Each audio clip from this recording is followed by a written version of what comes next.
Hello friends, welcome to Bajirao Reddy institutes. Today analysis के आज के अंक में हमारा देश एक ऐतिहासिक दिन का साक्षी हुआ है। आज 19 सितंबर के दिन, जिसमें आज के दिन हमारे जो संसद सदस्य हैं वो पुरानी संसद जो 1947 से लेके आज तक चली आ रही थी उसको छोड़ के नए भारत के नए संसद भवन में प्रवेश कर रहे हैं। ठीक है, तो आज उस ऐतिहासिक दिन पे जो प्रमुख समाचार पत्रों में जो कुछ समाचार रहे हैं उनमें से जो कुछ खास हैं उनको हम समझने के क्रम में विश्लेषित करके देखेंगे। ठीक है, आज जब हम अपने न्यूज़ पे चर्चा करते हैं तो तीन प्रमुख न्यूज़ सामने आती है। क्योंकि द हिंदू का आज नहीं आया था इशू, इसलिए थोड़ा न्यूज़ कम है, लेकिन फिर भी तीन न्यूज़ प्रमुख है और बहुत है। जैसे कि पहला ही है कि कल से, यानी पिछले कल से, स्टरडे से संसद का विशेष सत्र शुरू हुआ है। ठीक है, तो जाहिर सी बात है कि संसद का विशेष सत्र शुरू हुआ है तो यह कुछ विशेष प्रयोजन के लिए होता है और इसका कुछ विशेष महत्व होता है, तो उसको हम समझेंगे उसी पर्सपेक्टिव में। क्योंकि विशेष है तो विशेष क्यों है, इसी को समझने की हम कोशिश करेंगे। दूसरा जो हमारा न्यूज़ का है वो ये है कि भारत एक जो अपोलो हॉस्पिटल है उसके जो चेयरमैन हैं उन्होंने एक लेख लिखी है भारत की स्वास्थ्य देखभाल व्यवस्था, और उस एक टर्मिनोलॉजी उन्होंने की है मेडिकल वैल्यू ट्रैवल, जिसे हम लोग मेडिकल टूरिज़्म बोलते हैं, उसको वो मेडिकल वैल्यू ट्रैवल बोल रहे हैं। यानी कि जो चिकित्सा के जो उसमें जो क्षेत्र में जो बहुत महत्वपूर्ण चीज़ें होती हैं उसको लेके जो हमारे यहाँ ट्रैवल है, या जो चिकित्सा के क्षेत्र में जो हमारे लिए संभावनाएं हैं या हमारे सामने जो गंभीर चुनौतियां हैं उसको कैसे करना, उस पर उन्होंने अपना एक व्यू रखा है। तो उसको हम अपने साधारण, चूँकि वो बहुत बड़े डॉक्टर हैं तो एक डॉक्टर का व्यू, लेकिन उसको हम सामान्य शब्दों पे समझने की कोशिश करेंगे। और तीसरा जो है न्यूज़ है वो एक आपके प्री के लिए है। कर्नाटक का होयसल मंदिर का समूह है 3 मंदिरों का, उसको यूनेस्को के वर्ल्ड हेरिटेज में शामिल कर लिया गया है। ठीक है, उसके एक दिन पहले जो है रविंद्रनाथ टैगोर जी का जो कह सकते हैं जहाँ उन्होंने अपना वो किया शांति निकेतन, उसको शामिल किया गया था। आज कर्नाटक के, आज मतलब कल, पिछले दिन का ही न्यूज़ होता है, कर्नाटक के होयसल मंदिर को शामिल कर लिया गया है। ठीक है, तो जब जैसे चर्चा आएगी करते हैं। पहला न्यूज़ जो है, देखिए ये न्यूज़ भी है कि ये है संसद का पुराना बिल्डिंग। अगर आप देखें तो ये संसद का पुराना बिल्डिंग, ये संसद का नया बिल्डिंग, ये दोनों वर्तमान भारत की तस्वीर बताती है। एक, हम अपनी परंपरा पुरानी चीज़ों को सजोए रखेंगे, साथ में नवीन भारत, जो नवीन फ्यूचर है, जो हम 19वीं जो हम कह सकते हैं कि एक अमृत काल या 2047 में हम जो एक कह सकते हैं कि एक विकसित भारत का है, उसकी ज़रूरतों, उसकी आकांक्षाओं के लिए जो नई पीढ़ी का भारत है, जो आकांक्षी भारत है, उसके लिए जो संसद भवन है, ये तस्वीर बड़ा मार्मिक है। और इसी संदर्भ को लेकर एक संसद का विशेष सत्र बुलाया गया था जो 18 सितंबर से लेके चलने वाला है, और उसका पहला जो सम्मेलन है वह संसद की पुरानी बिल्डिंग में हुआ है, और जो आज का यानी जो नया है पुरानी बिल्डिंग से होते हुए और नए बिल्डिंग में उसकी शुरू हो गई है उसकी कार्रवाई 1:15 बजे से है। तो उसको समझते हैं कि ये संदर्भ है। अब ये जानने की कोशिश करते हैं कि संविधान के अनुसार संसद की सत्र बुलाने की क्या कोई प्रक्रिया है, या संसद के विशेष सत्र की बुलाने की कोई प्रक्रिया है, या जो संसद का सत्र होता है उसको कब कब बुलाया जाता है, ऐसा कोई बात संविधान में कही गई है कि नहीं। अगर कही गई है तो किस संदर्भ में कही गई है, क्या बुलाने की प्रक्रिया है, कितनी बार बुलाई जा सकती है। ठीक है, और इसी के साथ साथ कि कब कब बुलाई गई है। जब कब कब बुलाई गई है उस महत्व को समझेंगे तो इस संसद के विशेष सत्र के महत्व को भी आप समझ जाएंगे। ठीक है, और अंततः जो है कि जो इतिहास में जो कुछ हुआ है इसके पहले, उसको हम समझने की कोशिश करते हैं। तो सबसे पहले संदर्भ वही है कि 5 दिवसीय संसद का जो सम्मेलन है वह 18 सितंबर से लेके आगे चलने वाला है और उसमें उसके बारे में क्या क्या विधायी प्रक्रिया होनी है, उसमें कुछ को लेकर लोगों को संदेह था कि बहुत सारे आकलन थे, वो सारी चीज़ें थी। हालांकि कल जब प्रधानमंत्री ने कहा तो कहा कि जब देश एक टर्निंग पॉइंट पे है, जब हम दुनिया में कुछ बड़े फैसले कर रहे हैं, तो हम नई संसद भवन में कुछ बड़े फैसले करेंगे। तो लोगों को जो उम्मीद है और जो अब लगभग काफ़ी कुछ हो गया है, जब तक आ न जाए संसद में तब तक वो संसद की प्रॉपर्टी रहती है, इसलिए उसमें बहुत ज़्यादा, लेकिन अटकल जो लगा रहे हैं वो अटकलों से आप लोगों को भी कई सारी चीज़ें पता चल गई होंगी कि क्या क्या संसद भवन में होने वाला है। ठीक है, तो उसी के संदर्भ में ये बुलाया गया है और जो इसका विशेष प्रयोजन तारीख तय की गई थी वो इसीलिए कि एक पुरानी से नए की तरफ परिवर्तन है। यानी एक ये कह सकते हो कि एक समय का जब होता है ना, जब हम लेवल अप करते हैं और या हम अपने इतिहास और अपने भविष्य दोनों का जो जहाँ जुड़ाव होता है, आज हम संसदीय परंपरा में और एक कह सकते हैं कि देश के और उस स्थिति में भी जब देश आज 75 साल का हो चुका है, देश की मतलब आज़ादी, तो ऐसे में इसका महत्वपूर्ण सत्र का होना एक महत्वपूर्ण लक्षण है। ठीक है, संविधान के अनुसार संसद कब बुलाई जाती है? देखिए, संविधान में जो इस बुलाने की प्रक्रिया है वो अगर देखा जाए तो अनुच्छेद 85 जो होता है ये संसद के सत्रावसान और विघटन के संबंध में बात करता है कि सत्रावसान होता है और विघटन होता है। लेकिन इसमें एक बात कही गई है कि 2 सत्रों के बीच में, यह अनुच्छेद कोई निर्दिष्ट प्रावधान नहीं करता है कि कितनी बार होगा, लेकिन एक बात जो कहता है कि राष्ट्रपति को 6 महीने के भीतर कम से कम एक बार सदन की बैठक बुलानी होती है। क्यों? क्योंकि यह कहता है कि 2 सत्रों के बीच में, संसद के 2 सत्रों के बीच में 6 महीने से ज़्यादा समय नहीं होना चाहिए। कब बुलाना चाहिए, किस स्थान पे बुलाना चाहिए, ये जो आर्टिकल है संविधान का आर्टिकल 85, वो पूरी तरह से राष्ट्रपति को अधिकार देता है कि वो अपने अनुसार जो है राष्ट्रपति समय समय पर प्रत्येक सदन को समय और स्थान पर बैठक के लिए बुलाएं। जो बाधक जो एक राइडिंग लगाई गई है वो है कि 6 महीने में कम से कम एक बार बुलाई जा सकती है। ये जो बात लोग मानते हैं कि ये जो भारत के जो संविधान है या उसके पहले जो 1935 का भारत शासन अधिनियम था, उसकी बहुत सारे प्रावधानों को, खासतौर से जो प्रशासनिक और उस व्यवस्था को हमने अपनाया है, उसमें ये बात था कि 1 साल में कम से कम एक बार था।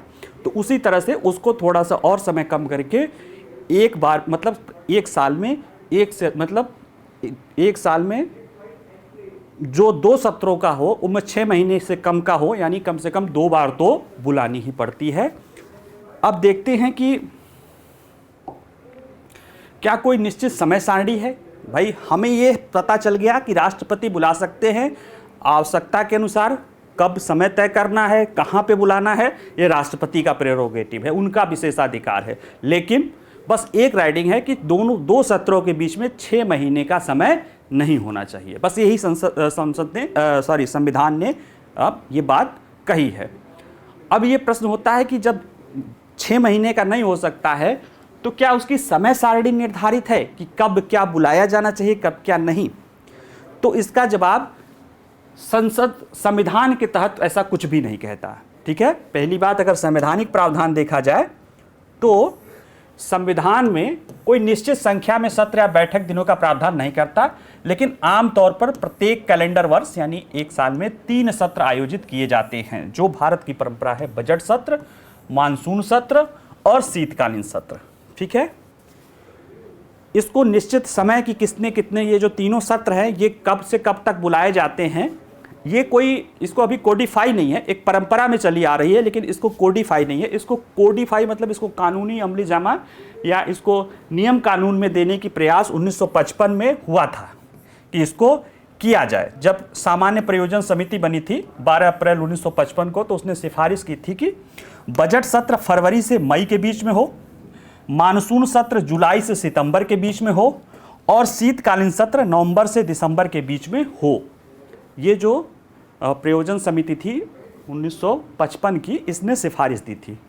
लेकिन जवाहरलाल नेहरू के अब 1955 में तो हमारे जो पहले प्रधानमंत्री थे उन्हीं का वही प्रधानमंत्री थे, लेकिन उस समय भी चूंकि राष्ट्रपति बुलाते हैं और उसमें एक जो है कि उसकी अपनी सुविधा और समय के अनुसार बुलाते हैं, तो इसलिए जो भी आप कह सकते हैं इसलिए या और भी जो कारण हो, उसमें ये तय नहीं, ये माना नहीं गया, इसको कोई मतलब सहमति नहीं हुई कि इसको लेकर कि इसको ये बात मान लिया जाए कि जो वो समय है कि फरवरी से लेके मई तक, जुलाई से लेके सितंबर तक, या अक्टूबर से लेके दिसंबर तक, या नवंबर से लेके दिसंबर, उसको माना नहीं गया है। तो उसके बाद जो तारीख है वो सरकार अपनी विधायी एजेंडे के अनुसार बदलती रहती है, जब उसको ज़रूरत पड़ती है उसमें कम ज़्यादा करके बुलाती है। लेकिन देखिए, एक ही बाधा है कि साल में कम से कम 2 बार बुलाना है, 2 बार से ज़्यादा बार आप जब भी बुला लीजिए। जो परंपरा के अनुसार है वो 3 बार बुलाया जाता है। एक बजट सत्र जो साल के वित्तीय वर्ष के शुरुआत के समय शुरू होता है, दूसरा मानसून सत्र, और तीसरा शीतकालीन सत्र। ये 3 परंपराएं चली आ रही हैं, ठीक है। और जो अभी देखा जाता है वो अगर सत्र की वो देखें तो अप्रैल से लेके जो बजट सत्र होता है वह जनवरी के अंत से शुरू होता है और अप्रैल के अंत तक चलता रहता है। जनवरी में बजट शुरू, चूँकि पहले सरकार वही फरवरी के बाद में उसको अप्रैल से कर दी ये सरकार, ताकि उसमें चीज़ों को और जल्दी समायोजित कर लिया जाए। वो डिटेल जाएंगे बजट की, वो यहाँ पे अभी इशू नहीं है। बस ये जान लीजिए कि अब जनवरी से शुरू होती है, अप्रैल तक रहता है। बीच में सत्रावसान भी होता है, क्योंकि जो बजट सत्र में फिर संसदीय समितियाँ होती हैं उस पर चर्चा करती है और सब करती हैं, और ये सबसे लंबा सत्र होता है, ठीक है। उसके बाद देखिए, इसमें बजट पर विचार करने के लिए संसदीय समितियों के लिए जो दिया गया समय है वो भी इसमें शामिल होता है। इसके बाद मानसून सत्र होता है जो जुलाई से शुरू होता है और अगस्त में समाप्त हो जाता है। पिछले 18 अगस्त को ही समाप्त हुआ है। और शीतकालीन सत्र होता है वो जो नवंबर से दिसंबर के बीच में चलता है, ठीक है। और केंद्र सरकार के पास सत्र बुलाने का अधिकार है और संसदीय मामलों की कैबिनेट समिति तय करती है कि कब बुलाना है, क्या बुलाना है, उसमें क्या करना है।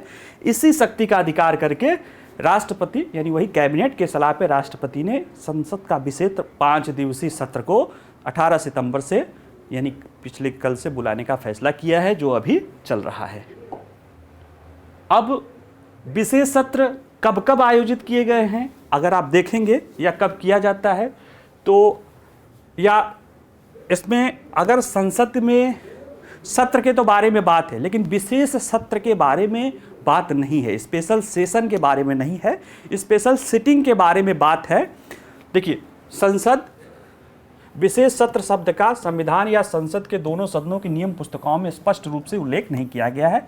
ऐसा सत्र कैसे कब बुलाया जा सकता, इस पर कोई विशेष दिशा निर्देश नहीं है। हालांकि आर्टिकल 352 जो राष्ट्रीय आपातकाल की बात करता है, उसमें आपातकाल की घोषणा से संबंधित है, सदन की विशेष बैठक बुलाने की बात है, ठीक है, कि उस आपातकाल को रेटिफाई करने के लिए सदन की विशेष बैठक बुलाई जाएगी, ठीक है। जब आपातकाल लगेगा तो वो कंपलसरी है संवैधानिक रूप से, और इसे 1978 में 44वें संविधान संशोधन अधिनियम के माध्यम से जोड़ा गया था, ताकि जो आपातकाल है इस पे इसका दुरुपयोग न किया जाए। क्योंकि देखिए, अभी क्या होता है कि 6 महीने का ही वो है, राष्ट्रपति 6 महीने के अंदर उनको बुलाना पड़ता है, यानी 6 महीने से ज़्यादा समय नहीं होगा, और उसके दौरान वो चाहें जब चाहें तब बुला सकते हैं, ठीक है। अमूमन तीन वो जो है संसद के सत्र आयोजित किए जाते हैं। अब सपोज दैट ये क्यों लाया गया 352 में कि स्पेशल बैठक बुलानी हो, क्योंकि आप उसको होता है ना कि 1 महीने में आप उसको करना होता है, रेटिफाई करना होता है, और सरकार ने कोई विशेष परिस्थिति में अगर राष्ट्रीय आपातकाल लगा ली, और राष्ट्रीय आपातकाल जब लागू होता है तो आपको पता है कि कुछ मौलिक अधिकारों को छोड़ के बहुत सारे मौलिक अधिकार जो है लोगों से छीन लिए जाते हैं, या लोगों के अधिकारों को सस्पेंड कर दिया जाता है। सरकारी व्यवस्था जो ऐसे में ये है कि लोगों के मौलिक अधिकार हमारे लिए बहुत पैरामाउंटेंसी की चीज़ें हैं। ऐसे में सरकार इन राष्ट्रीय आपातकाल का दुरुपयोग न करे, उस पर ये बात कही गई है कि अगर आप आपातकाल लगाते हैं तो उसके रेटिफिकेशन के लिए आपको संसद का या सदन का विशेष बैठक बुलानी पड़ेगी। ठीक है, बाकी विशेष सत्र विशेष उद्देश्य या एजेंडे के लिए विभिन्न समयों पर राष्ट्रीय महत्व के अवसरों को चिन्हित करने के लिए आधी रात या वैसे बुलाई जाती रही है। कौन कौन सी बुलाई गई है, अगर आप देखें ऐतिहासिक मिसाल में, तो पहली बैठक 1947 में जब हुई थी, उसकी आधी रात में, तो वही है कि जब आधी रात 1947 के आधी रात में शुरू हुई थी, तो उसका मतलब है वो आज़ादी की शुरुआत के लिए किया गया था कि सुबह का देखने के लिए वो बुलाई गई थी। और फिर 1962 में भारत चीन युद्ध हुआ था, तो उसको लेकर बुलाई गई थी, जो उसमें हमें हार मिली थी, उसको लेकर बुलाई गई थी। जब 1972 में हमारा जो है कह सकते हो कि जब हमारा आज़ादी के 25 साल हुआ था, तब बुलाया गया था। 1992 में भारत छोड़ो आंदोलन की 50 साल के होने पर बुलाया गया था। ठीक है, 1997 में आज़ादी के उपलक्ष्य में बुलाया गया था। अभी 2017 में जो है जीएसटी के लिए बुलाया गया है। तो ऐसे विशेष मामलों में संसद के विशेष सत्र बुलाए जाते रहे हैं, जो विशेष किसी प्रयोजन के लिए या किसी विशेष मुद्दे के लिए बुलाए जाते रहे हैं। तो निश्चित रूप से आज ये जो सत्र बुलाया गया है, ये भी एक विशेष ही प्रयोजन है, क्योंकि जो हमारी संसदीय लोकतांत्रिक शासन प्रणाली है, जो कि हमारे संविधान का आधारभूत तत्व है, वो अपने एक पुराने ऐतिहासिक भवन को छोड़कर एक नवीन और भविष्य की ज़रूरतों के अनुसार, जो भविष्य की आवश्यकताओं के अनुसार सुसज्जित भवन है, उसमें उसने प्रवेश किया है। ठीक है, तो ये भी एक अच्छा उपलक्ष्य है। बाकी उसमें जो चर्चा निष्कर्ष क्या होगा, अभी तो आज जो भी बिल बजट, देखिए संसद के सत्रों का महत्व वो तो है ही है, ये इसको तो हमने बता ही दिया। मेन महत्व है कि जो उसमें क्या बिल आते हैं, क्या चर्चा किए जाते हैं, क्या होगा। अब वो जो जिस सत्र के लिए आए हैं, एक काम तो हो गया कि पुरानी बिल्डिंग से नई बिल्डिंग की तरफ प्रवेश कर गए। दूसरा ये है कि अब इसमें जो कुछ होगा, जो विधेयक आएंगे, जो उस पर चर्चा होगी, जो उसके आउटपुट होंगे, उसको हम जब जैसे आगे आएगा वैसे हम आगे डिस्कस करेंगे।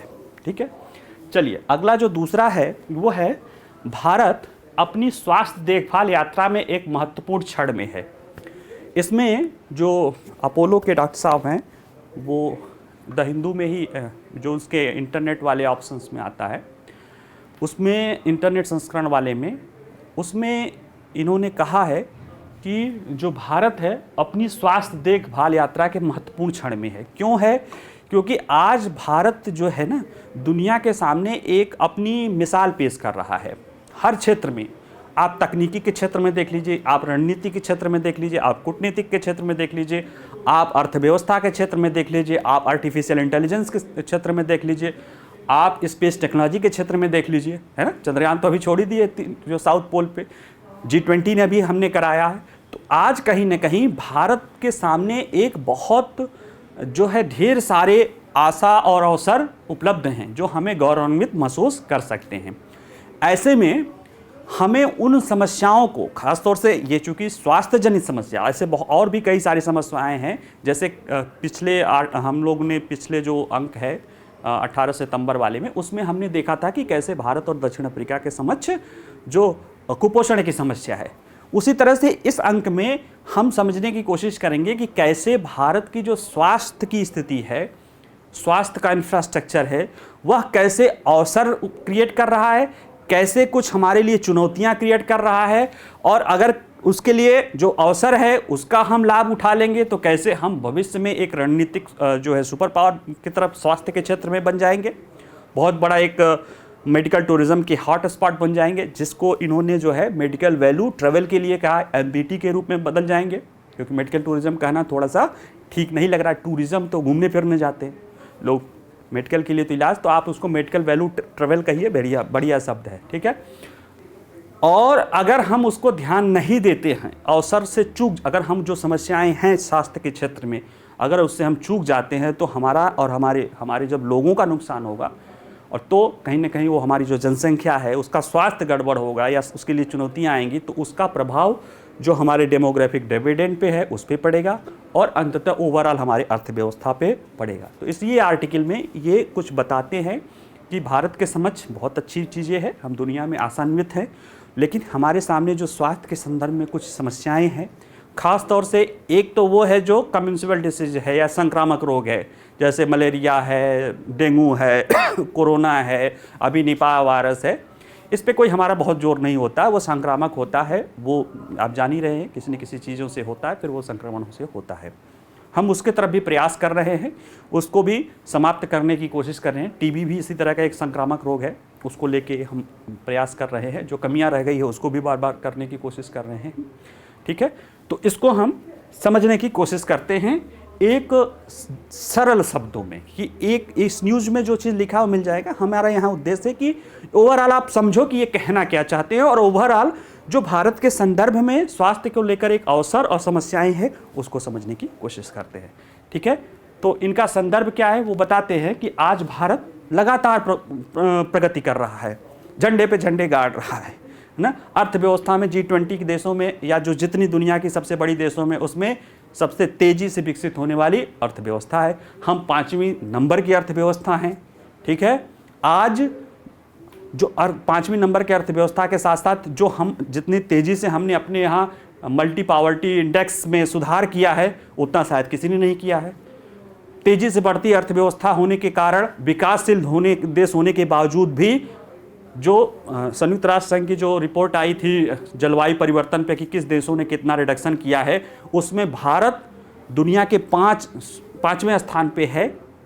दुनिया के 5वें स्थान पे है, अगर जो आप कहें कि जलवायु परिवर्तन में बेहतर करने वाले, और ऊपर से शुरू का 3 स्थान खाली रखा गया है। 3 स्थान पे कोई नहीं, वो रिपोर्ट बनी है, उसमें भारत 5वें स्थान पे है जलवायु परिवर्तन को लेके। उसमें 3 स्थान पे कोई नहीं है।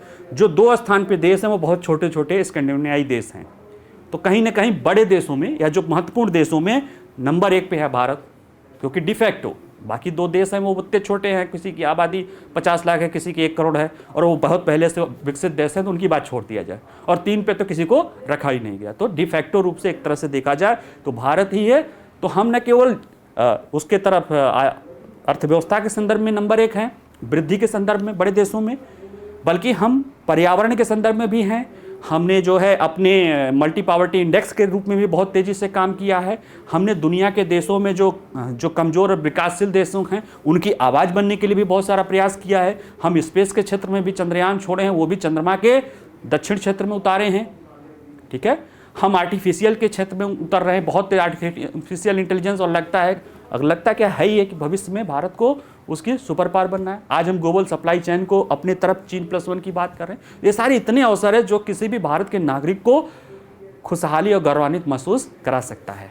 ये बात ये भी कहते हैं, लेकिन ये कहते हैं कि थोड़ा सा हमें सोचने की ज़रूरत है, कि हमें थोड़ा और भी, ये सब कुछ ठीक है आप भी देखिए, लेकिन उसके साथ साथ जो हमारे दिनचर्या या हमारे जिसके कारण हमारे लापरवाही या जो भी कहें, जिसको लेकर हमारे सामने चुनौतियां उत्पन्न हुई। अभी कल ही के आर्टिकल में हम लोगों ने देखा था कि जो बच्चे हैं हमारे, वो मोटापे के शिकार हो रहे हैं। ओबेसिटी के आंगनवाड़ी केंद्रों का 6% बच्चे आंगनवाड़ी केंद्रों में, यानी लगभग 43 लाख बच्चे मोटापे के शिकार हैं। अब ये बच्चे बड़े होंगे तो बच्चों में वो समस्याएं, और बड़े होकर वो बच्चे जो बचपन का मोटापा होता है जवानी तक जाता है, तो उनमें जो समस्याएं आएंगी, उस तरह की जो रोग डेवलप हो रही हैं, जो हमारे आदत जन लाइफ स्टाइल जन हैं, उसको कहते हैं नॉन कम्युनिकेबल डिसीज NCD, वो भी भारत के लिए वो ज़्यादा चिंताग्रस्त हो रही है। तो वही बात कर रहे हैं कि आयकर से बचने के लिए गैर संचारी बीमारियों पर मुक्त भारत बनाना होगा। वो कह रहे हैं कि एक नए और उभरते भारत को देखना सुखद है। एक ऐसा भारत जो महत्वाकांक्षी है, एक ऐसा भारत जो वैश्विक नेता है, लेकिन यह वही भारत है जो अब विश्व की मधुमेह राजधानी बनती जा रही है। ऑफकोर्स हम दुनिया के सबसे ज़्यादा आबादी वाले देश हैं, दुनिया के सबसे ज़्यादा युवा आबादी वाले देश हैं। तब जब ज़्यादा आबादी होती है तो उसके साथ साथ, और जब महत्वाकांक्षी आबादी होती है, मोटापा बढ़ेगा, तो हम डायबिटीज़ के भी रोगी होते जा रहे हैं। तो विश्व की मधुमेह की हम राजधानी बनते जा रहे हैं, और ये डायबिटीज़ को कहते हैं साइलेंट किलर। वो बहुत सारे बीमारियों के, ऐसे लाइलाज बीमारियों का कारण बनती है। इसके अलावा लाखों लोगों को उच्च रक्तचाप है, हाई ब्लड प्रेशर, युवा दिल के दौरे पड़ रहे हैं नए नए लोगों को, 30-40 साल, 50 साल, यानी 50 के अंदर के, कैंसर, श्वसन संबंधी समस्याएं, अवसाद, डिप्रेशन, अन्य बीमारियों का शिकार हो रहे हैं। ये कैसी बीमारियां हैं? ये कम्युनिकेबल नहीं है, ये नॉन कम्युनिकेबल है, यानी एक से किसी को और नहीं होती है, न किसी के कारण। ये हमारे जीवन से जुड़ी बीमारियां हैं। और ये बीमारियां क्या कर रही हैं? आयु कर, इनको बोला जाता है आयु कर की आयु बढ़ने के साथ ये आती हैं। हमारे अपने उम्र का एज कर, एज बढ़ने के साथ ही हम ये टैक्स के रूप में ये देश पे भार बनता है, हमारे ऊपर बनता है, इनके लिए हमें खर्च देना पड़ता है। तो कहीं ना कहीं ये सारी चीज़ें हमारे लिए चुनौतियां उत्पन्न कर रही हैं। और चुनौतियां कर रही हैं तो अगर आंकड़ों के संदर्भ में देखा जाए तो अगर हम इन एनसीडी जो इस तरह की बीमारियां हैं उनको हम कहते हैं गैर संचारी बीमारियां, वो 2030 तक, वर्ष 2030 तक लगभग $4 ट्रिलियन हो जाएगा।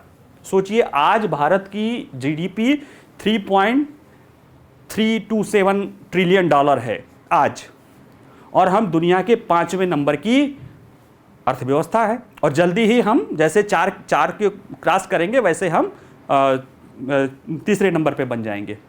ठीक है, जापान को भी पछाड़ते हुए जर्मनी, जापान धीरे धीरे निकल जाएगा। सोचिए, जितनी हम आज हमारी जीडीपी है उससे ज़्यादा अगर हम इसको अनियंत्रित छोड़ दिया जाए तो उससे ज़्यादा का प्रभाव हमारे जीडीपी पर 2030 तक पड़ेगा। तो क्या इसको यूं ही छोड़ देंगे कि हम आज दुनिया के सबसे बड़े जीडीपी और वो ध्यान देने की ज़रूरत नहीं है? बिल्कुल ज़रूरत है, क्योंकि ये सिर्फ जीडीपी से जुड़ा नहीं है, ये हमारे स्वास्थ्य से जुड़ा समस्या है। और इसके लक्षण अभी तक तो आप सोच सकते हैं कि ये बड़े उम्रदराज जो छोटे बच्चे हैं आंगनवाड़ी केंद्रों में, वो मोटापे का शिकार हो रहे हैं, वो लाइफस्टाइल से जुड़ी बीमारियों का शिकार हो रहे हैं। तो इसके लेकर ध्यान देने की ज़रूरत है। ठीक है, तो यह क्या करेगा? अगर ऐसा छोड़ देंगे तो ये विकास के लिए सबसे बड़ी बाधाओं में से एक है। और भारत के डेमोग्राफिक डिविडेंड या जनसंख्यिकी लाभ पर आयु कर लगाने वाला है कि जैसे आप उम्र बढ़ता है तो आपको कर लगाया जाता है। कर क्या लगाता है सरकार कि किसी चीज़ के लिए, तो इसको कि आपके उम्र के साथ बढ़ने पे जो है उसके देखभाल के लिए कर लगाया जाता है। नहीं कि बीमारियों के लिए लोग पैसा लगाते हैं या जो मेडिक्लेम आदि लेते हैं। ठीक है, तो इसे रोकने के लिए मिलकर काम करना होगा, तत्परता से कार्य करना होगा, अन्यथा भारत का दशक खोए हुए अवसरों की पीढ़ी में बदल जाएगा। यानी जो हम अगला दशक यानी 2030 तक का जो दशक है, यानी 23 से 30-32 तक का समय है, वो हमारा जो अवसर दे रहा है, अगर हम इसको ध्यान नहीं देंगे तो $4 ट्रिलियन अगर नुकसान हो जाता है तो जाहिर सी बात है स्वास्थ्य का तो नुकसान होगा, लेकिन हमारा जो अवसर है वो कहीं ना कहीं हम मिस कर जाएंगे, हम उसको खो देंगे।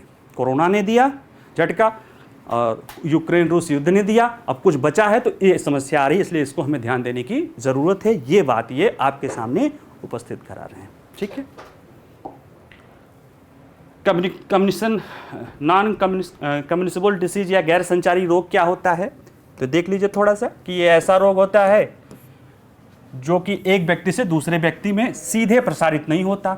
इसमें पार्किंसन रोग, एंटी जो स्वप्रतिरक्षित यानी जो अपना खुद का इम्यून सिस्टम काम कर अपने आप को मारने लगता है, स्ट्रोक, हृदय रोग, अधिकांश कर्क रोग, मधुमेह, गुर्दे की पुरानी बीमारी, अस्थि संर्धारित ऑस्टियोस्पोरिस, अल्जाइमर, ये बहुत सारी बीमारियां हैं जो कि कहीं ना कहीं गैर संचारी रोग हैं और हमारे स्वास्थ्य के समक्ष एक गंभीर खतरा उत्पन्न करें। इसमें से ज़्यादातर तो हमारे जीवन तंत्र और हमारे लापरवाही के कारण हो रहा है। अगर हम समय पे अपने डायबिटीज़ का ध्यान दे दें, जांच करा लें और उस तरह से जीवनचर्या करें, बीपी का पता करें और सब कुछ करें, तो हम बहुत बड़ी बड़ी बीमारियों से होने से बच सकते हैं। ठीक है, भारत को वैश्विक चिकित्सा पर्यटन के हॉटस्पॉट के रूप में बदलने के लिए प्रयास के रूप में क्या है ये बताते हैं कि आपको वैश्विक पर्यटन जैसे ये समस्या तो है, लेकिन फिर भी भारत के समस्त बहुत महत्वपूर्ण अवसर उपलब्ध हैं, क्योंकि भारत का जो स्वास्थ्य क्षेत्र है वो सारी चुनौतियों के बावजूद भी अभी काफ़ी बेहतर काम कर रहा है। और कहीं ना कहीं कोरोना का आपदा के आने के कारण जो सरकारों का बहुत बड़ा बल था वो स्वास्थ्य क्षेत्र की तरफ ही गया। ठीक है, और बहुत सारे सरकारों ने अपने यहाँ स्वास्थ्य को, जैसे राजस्थान की सरकार है, स्वास्थ्य को अधिकार बना दी है, स्वास्थ्य का अधिकार दे दी है। और भारत सरकार भी जो कई सारी ऐसी बीमा योजना लाई है, जैसे उसको स्वास्थ्य बीमा योजना है, उसका जो नाम नहीं याद आ रहा है, देखो दिमाग से जो है, आयुष्मान भारत। जो कई 5 लाख तक की जो गरीब लोगों के लिए जो है फ्री में इलाज वाली योजना है। ये और भी ऐसे बहुत तरह से बीमा योजना है, जैसे लोगों की आय बढ़ रही तो बहुत सारा अपना हेल्थ बीमा ले रहे हैं। ये सारी चीज़ें स्वास्थ्य निजी क्षेत्र के जो हॉस्पिटल्स हैं उनको भी स्वास्थ्य इंफ्रास्ट्रक्चर में निवेश करने के लिए और बेहतर दुनिया की बेहतरीन व्यवस्था अपनाने के लिए प्रेरित कर रहे हैं। ये कह रहे हैं कि हमें थोड़ा और ध्यान देने की ज़रूरत है। वो ध्यान देने की है कि पहले तो ज़्यादातर निजी क्षेत्र के जो हॉस्पिटल्स हैं या इस तरह की चीज़ें हैं उनको मिलके काम करना चाहिए, यानी प्रॉपर एक सोच में करना चाहिए। सरकार के साथ मिलके पब्लिक प्राइवेट पार्टनरशिप में काम करना चाहिए ताकि जो स्वास्थ्य संबंधी इंफ्रास्ट्रक्चर है उस पर बेहतर रूप से ध्यान दिया जा सके, क्योंकि स्वास्थ्य संबंधी इंफ्रास्ट्रक्चर कोई छोटी चीज़ तो नहीं होती। आपको ऑक्सीजन का प्लांट लगाना है या ऑक्सीजन की इस तरह की सप्लाई को सही सुनिश्चित करना है या और भी बहुत सारी चीज़ें हैं, उसको आप सरकार के साथ अगर निजी क्षेत्र पब्लिक पार्टनरशिप में मिलकर काम करेंगे तो बेहतर से हो सकता है। ठीक है। और ये कहते हैं कि जो हमारी निदान जो है जिसको डायग्नोसिस कहते हैं उस पर बेहतर ध्यान देने की ज़रूरत है कि वो केवल ब्लड टेस्ट तक न रहे। लोगों को भी आप जो है कहते हैं और चिकित्सा वर्ग को भी कहते हैं कि वह उसमें जांच करके जाने की जो ये गंभीर बीमारियां हैं इनके शुरुआती लक्षण में अगर पकड़ लिया जाए तो बहुत आसानी से इनका इलाज किया जा सकता है और भारत की बहुत बड़ी जनसंख्या को और बहुत से संसाधन को बचाया जा सकता है। जो बताया जा रहा है कि 30 तक अगर नहीं ध्यान दिया गया तो $4 ट्रिलियन यानी 4000 अरब डॉलर, अगर उसमें 8000 या 8200 का गुणा करें तो 4000 गुणे 8200 8000 और फिर उसके बाद कर लीजिए कितना हो जाता है, इतना रुपए का। ठीक है। यानी जो भारत की वर्तमान जीडीपी है इससे ज़्यादा का आप नुकसान उठा सकते हैं अगर ध्यान नहीं दिया गया तो। ठीक। लेकिन अवसर भी बता रहे हैं। वो कह रहे हैं कि मेडिकल हब के रूप में एआई संसाधनों में समाधान, वो उनका और भी तर्क है कि जैसे भारत में जो अवसर कैसे हम जो है मेडिकल टूरिज्म का हट, वो मेडिकल टूरिज्म शब्द नहीं प्रयोग कर रहे हैं, क्यों नहीं कर रहे हैं उसके पीछे जो मुझे वजह लगती है कि टूरिज्म तो घूमने फिरने का होता है ना, उसको चिकित्सा कोई बीमारी परेशान है जीवन मृत्यु से वो हो रहा है और उसको टूरिज्म का नाम देना थोड़ा सा बहुत उचित शब्द नहीं। तो हाँ, मेडिकल वैल्यू ट्रेवल, अपने स्वास्थ्य को बेहतर बनाने के लिए लोग ट्रैवल कर रहे हैं। ठीक है। ये उनको प्रयोग कर रहे हैं और मुझे लग रहा है वो सही भी है, वो ज़्यादा कह सकते हो कि वो ज़्यादा अनुकूल शब्द है। तो उसमें जो है भारत के पास कई सारे जैसे जो आर्थोपेडिक वाला जो इलाज हो रहा है या जो हार्ट का ट्रांसप्लांट हो रहा है या जैसी बहुत सारी बीमारियां हैं जो रोबोटिक का प्रयोग करके भारत खासतौर से जो ऑपरेशन के क्षेत्र में है उसमें बहुत बेहतरीन वो काम कर रहा है और ये काम बेहतर गुणवत्ता के साथ और दुनिया में जो और इस तरह की इसी लेवल की जो व्यवस्थाएं हैं उनसे बहुत कम कीमत पे कर रहा है।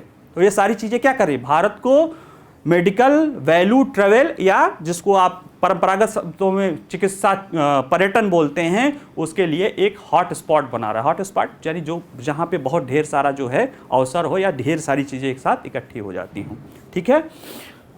मेडिकल हब के रूप में एआई संसाधनों का समाधान, चूँकि आपको पता होना चाहिए कि भारत आर्टिफिशियल इंटेलिजेंस के क्षेत्र में भी बहुत उभरता हुआ सितारा है। भारत ने अपने लिए आर्टिफिशियल इंटेलिजेंस पर एक पूरी कमेटी बनाई है और विभिन्न विकसित देशों के साथ भी भारत के संपर्क हैं। जो भारत के क्वाड देश हैं उन देशों ने भी भारत में आर्टिफिशियल इंटेलिजेंस को डेवलप करने के लिए मेहनत उस पर जो है ध्यान दिया है।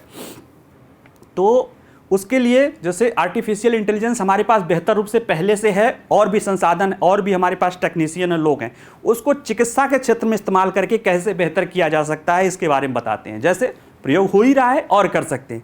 आर्टिफिशियल इंटेलिजेंस क्या कर सकता है, सबसे ज़्यादा जो उसका उपयोग रोबोटिक सर्जरी में तो हो ही रहा है, जो उसका सबसे ज़्यादा उपयोग हो सकता है वह हो सकता है जो बीमारियों की जांच में, जिसको नैदानिक बोलते हैं या डायग्नोसिस में, सही समय पे उसको सही जांच करके उसको बेहतर रूप से जो है क्या दवाएं हैं क्या कैसे है उसकी सूचना होकर यानी सही इलाज किया जा सके। आपको पता हो पीछे के अगर चीज़ों को याद रखूं तो लैंसेट आयोग की जो रिपोर्ट आई थी टीबी पर, उसमें पहले जो टीबी पकड़ में नहीं आ रहा था उसमें भी ये सुझाव दिया गया था कि आर्टिफिशियल इंटेलिजेंस आधारित एक्सरे का उपयोग करके टीबी को जो नहीं पकड़ में आ रहा है डायग्नोसिस हो रहा उसको भी समझने की, उसको भी जांचने की ज़रूरत है। तो इसी तरह की बात है कि डायग्नोसिस के क्षेत्र में आर्टिफिशियल इंटेलिजेंस बहुत योगदान कर सकता है।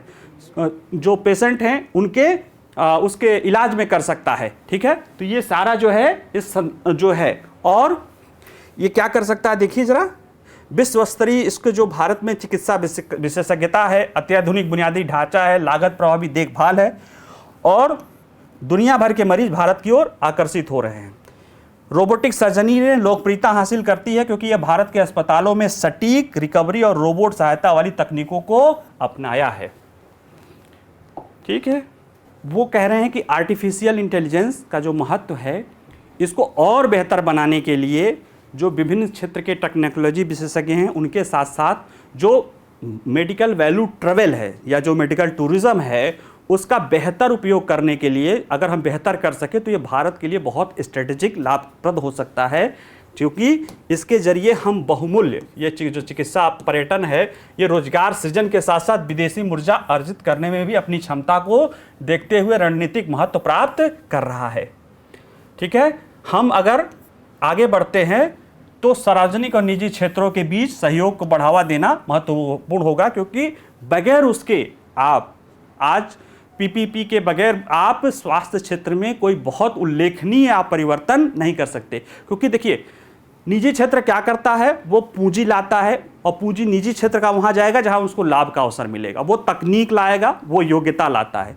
सार्वजनिक क्षेत्र क्या लाता है पीपीपी में, वह रिस्क को कवर करता है, वो पूंजी सस्ती पूंजी लाता है, या जो पूंजी जिसमें दीर्घकालीन तक लाभ होता है उस तरह का निवेश सरकार करती है। क्योंकि तब एक शॉर्ट टर्म अप्रोच, एक लॉन्ग टर्म अप्रोच और एक जरूरतों को मिलके एक पूरा कंप्लीट प्रोजेक्ट बन जाता है। ठीक है, एक तरफ से सोशल इश्यूज आती हैं, एक तरफ से सोशल रिस्पॉन्सिबिलिटी आती है, एक तरफ से लाभ और योग्यता और तकनीकी आती है, और दोनों मिलके उसका सही ढंग से उपयोग करते हैं। ठीक है,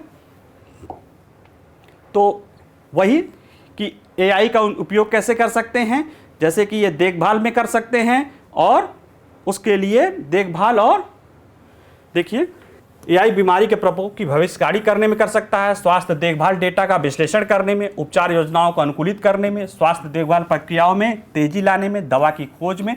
यानी ये बहुत सारे क्षेत्र हैं जो नवीन क्षेत्र है जिसमें एआई क्या कर सकता है, योगदान कर सकता है।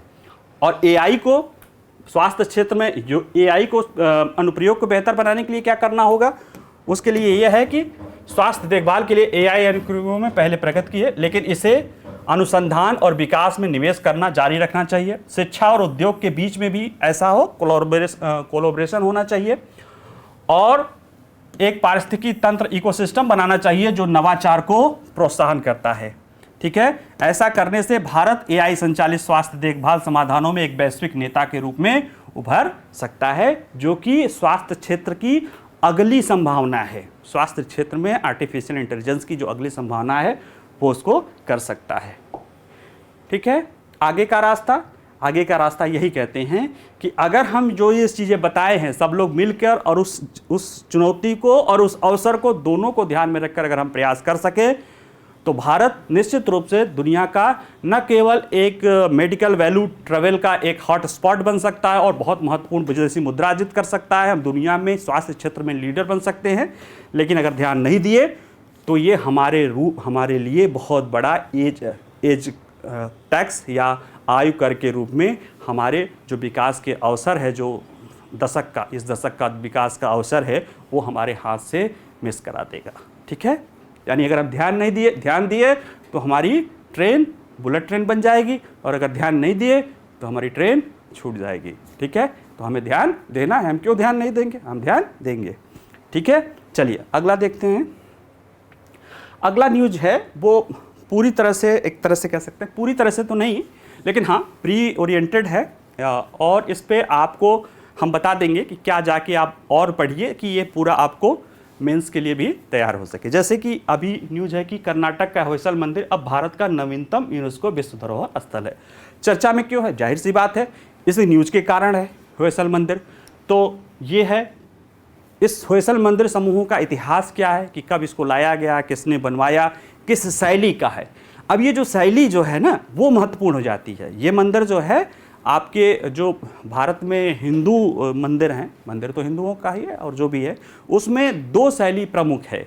एक नागर शैली और एक द्रविड़ शैली। नागर शैली जो है उत्तर भारत की शैली है, यानी नर्मदा के उत्तर में, और जो द्रविड़ शैली है वो दक्षिण भारत की शैली है। ये जो मंदिर है कर्नाटक की, इसमें दोनों शैलियों का मिक्स दिखाई देता है, तो इसलिए महत्वपूर्ण हो जाता है। और मंदिर की जो दोनों शैलियाँ हैं, नागर शैली और जो द्रविड़ शैली, वो दोनों आपके लिए इम्पॉर्टेंट हो जाती है। वो कैसे हैं, उनकी क्या विशेषताएं हैं, ये आप आपके नोट्स में जाके देख सकते हैं। ठीक है, तो ये आपके लिए एक तरह से होमवर्क भी हो जाएगा, और आप इसको अपने मेंस के अनुसार कैसे बनाना है उसको समझ भी सकते हैं। ठीक है, और किसी विश्व स्थल को, अब ये है कि ये रख आ गया तो इससे क्या होगा, प्रश्न है ना कि अगर हमारा कोई स्थल यूनेस्को के हेरिटेज में पहुंच गया तो उससे लाभ क्या होगा, हम क्यों खुश हों। एक तो हमें एक वैश्विक स्तर पे पहचान दिला देता है, दूसरा हमें वैश्विक स्तर से तकनीकी और ज़रूरत पड़ने पे नहीं है तो ज़रूरत पड़ने पे हमें पूंजी और कौशल और तकनीकी कैसे संरक्षित किया जाए, क्या किया जाए, इसका हमें अवसर मिलता है इससे। ठीक है, तो थोड़ा थोड़ा करके इसको देख लेते हैं। चर्चा में क्यों है, चर्चा में इसलिए है क्योंकि कर्नाटक में है ये होयसल के पवित्र मंदिर समूह। इसमें बेलूर मंदिर, हेलेबिड मंदिर और सोमनाथपुरा के होयसल मंदिरों को यूनेस्को की विश्व धरोहर सूची में शामिल किया गया है। यह निर्णय जो शामिल किया गया है वो सऊदी अरब का रियाद में जारी जो 45वां सत्र है उसमें किया गया है। इसके लिए हम 2014 से ही अप्लाई कर रखे थे, 2022 में भी फिर किए थे और हमें इसको मिल गया है। ठीक है, और यह समावेशन मतलब जो ये शामिल किया गया है स्थल होयसल वाला, यह भारत में 42वां यूनेस्को विश्व धरोहर स्थल है। ठीक है, 41वां जो रविन्द्रनाथ जी का जो शांति निकेतन है ये 42वां है, और यह विशिष्ट मान्यता मिलने के ठीक एक दिन बाद, यानी रविन्द्रनाथ टैगोर को शांति निकेतन को जो विशिष्ट मान्यता मिली थी उसके ठीक एक दिन बाद आया है। और इसे 2022 के लिए भारत की तरफ से इस विशाल मंदिर समूह को उसमें शामिल किया गया था, मतलब उसके लिए रिकमेंड किया गया था, और इसे अब इसमें मनोनीत कर लिया गया है। ठीक है, क्या है होयसल मंदिर समूहों का इतिहास और महत्व। ठीक है, थोड़ा सा ये जान लेते हैं। यह होयसल मंदिर समूह कर्नाटक में बेलूर, हेलीबिड और सोमनाथपुरा में स्थित हैं, और यह होयसल राजवंशों का है जो 12वीं से 13वीं शताब्दी के बीच में कर्नाटक में वहाँ पे शासन किए थे, उनकी कभी राजधानी थी। इस राजवंश को कला और साहित्य के संरक्षक के रूप में माना जाता है, और यह भगवान शिव को समर्पित मंदिर है। होयसल मंदिर का निर्माण किया गया था 1150 ईस्वी में होयसल राजा द्वारा काले शिष्ट पत्थर, ठीक है, पर बनवाया गया है, और बाकी ये हिंदू धर्म के संबंधित देवी देवताओं की मूर्तियाँ हैं। ठीक है, इसमें क्या है, जो किसके संबंध में कौन कौन सी मंदिर बनी, क्योंकि ये 3 मंदिर है ना, तो इसमें जो सोमनाथपुरा का मंदिर है में जो इसको चिनकेश्वा मंदिर और नरसिम्हा तृतीय की देखरेख में 1268 ईस्वी में बना था। ये थोड़ा थोड़ा प्री के फैक्ट है, इसमें कोई कर्नाटक के हसन जिले के बेलूर में केशव मंदिर विष्णुवर्धन द्वारा बनवाया गया था। इस जो खास बात है कि इस मंदिर की शैली न ही पूरी तरह से द्रविड़ है, न ही पूरी तरह से नागर है, ऐसे में इसकी अनूठी शैली ही निर्माण किया गया है। तो आप देख लीजिए कि जो द्रविड़ शैली है वो दक्षिण भारतीय शैली है, वो एक वर्गाकार मंदिर की शैली होती है, ऊंचे बहुत मंदिर बनाए जाते हैं, प्रांगण होता है ना। नागर शैली जो है आयताकार शैली होती है, ऊपर से नीचे होता है। जो वर्तमान में अयोध्या में राम मंदिर बन रहा है वो इसी नागर शैली का ही बन रहा है, क्योंकि वो उत्तर भारत की शैली है। ठीक है, तो ये सब चीज़ें आप इसको देख लीजिए। मेन चीज़ है कि इससे क्या होता है, अगर ये कहें कि सूचीबद्ध होने से क्या होता है, तो पहले जब आप यूनेस्को में शामिल होते हैं तो वह चूँकि दुनिया भर में शिक्षा और इस तरह की चीज़ों को बढ़ावा देने के लिए, संस्कृति और शिक्षा को बढ़ावा देने के लिए एक संगठन है। जब उसकी आप हस्ताक्षरकर्ता बनते हैं तो आपके जो स्थल है आप उसको रिकमेंड करेंगे तो वो उसको वर्ल्ड हेरिटेज के या इस तरह की चीज़ों में वो मान्यता दे देते हैं। उसका प्रभाव ये होता है कि फिर वो दुनिया के टूरिज़्म के नक्शे में या हेरिटेज और संरक्षण के नक्शे में आ जाता है। ठीक है, और ऐसा नहीं कि ये मंदिर संरक्षित नहीं किया जाता था। भारत का जो है आर्कियोलॉजिकल सर्वे ऑफ इंडिया है वो इसको पहले से ही संरक्षित कर रहा था, प्रोटेक्टेड मंदिर है AAI का। लेकिन अब हमें दुनिया भर के जो यूनेस्को है, पूरी दुनिया की जो कह सकते हैं एक यूनाइटेड नेशन की ऑर्गेनाइजेशन है, तो उसमें दुनिया भर के विशेषज्ञों का अनुभव होता है, दुनिया भर के लोगों तक उसको, जैसे लोग अब जानेंगे वर्ल्ड हेरिटेज साइट, आपको किसी दुनिया में घूमने गया, आपने कहा कि वहाँ के जो वर्ल्ड हेरिटेज साइट घूमना है तो आप उसको जान पाएंगे, समझ पाएंगे। अब भारत में 41 हो गया, जुड़ गया, 42वां हो गया कि 42 स्थल है, किसी को घूमना हुआ क्या है। और इसको संरक्षण के लिए भी इसमें देखिए कि अगर इन बहुमस्तलों की सुरक्षा के उद्देश्य से प्रयासों को बढ़ावा देने के लिए अगर वित्तीय सहायता और उसकी ज़रूरत पड़ती है तो भी ये संस्था उसको देती है। ठीक है, चलिए हमारा आज का जो है क्लास पूरा होता है और इसको जो पीडीएफ मिले उसके साथ पढ़ लीजिएगा और होयसल वाली जो मंदिर शैली है और जो नागर और द्रविड़ शैली है इस पे पढ़ के इस पे अपना अलग से नोट्स बना लीजिएगा। बाकी जो चीज़ें मैं बार बार कहता हूँ कि जो चीज़ें मैं यहाँ बताता हूँ वो समझाने की कोशिश करता हूँ, उसको ध्यान से सुना करिए। जो पीडीएफ नोट्स इसके हैंडआउट के रूप में रहता है उससे नोट्स बनाइए, अपने जो सिलेबस आया है उसको देखिए, जो आए हुए क्वेश्चन हैं उनको देखिए और जो अपना नोट्स हैंड रिटन बनाएंगे ना वही आपको बार बार काम देगा। मैं हर वीडियो में बताता हूँ, उसी को बार बार याद रखिए। मेरी हर वीडियो एक बार भी सुन लेंगे तो इतनी बार तक आपको याद आ जाएगा कि आपका एग्ज़ाम में भला हो जाएगा, और वही हम लोगों का उद्देश्य है। चलिए, आज एक ऐतिहासिक दिन पे, वैसे गणेश चतुर्थी का भी दिन है, तो उसके लिए भी आप लोगों को बहुत बहुत शुभकामनाएं। और सबसे बड़ी बात है कि जो हमारी संसदीय प्रणाली का एक नया टर्निंग पॉइंट हो रहा है, एक नई बिल्डिंग में एक नई आगाज़ करने की बात हो रही है, उसकी भी ढेर सारी बधाइयाँ। बहुत बहुत धन्यवाद। आप लोग अपना ध्यान रखिएगा। नमस्कार।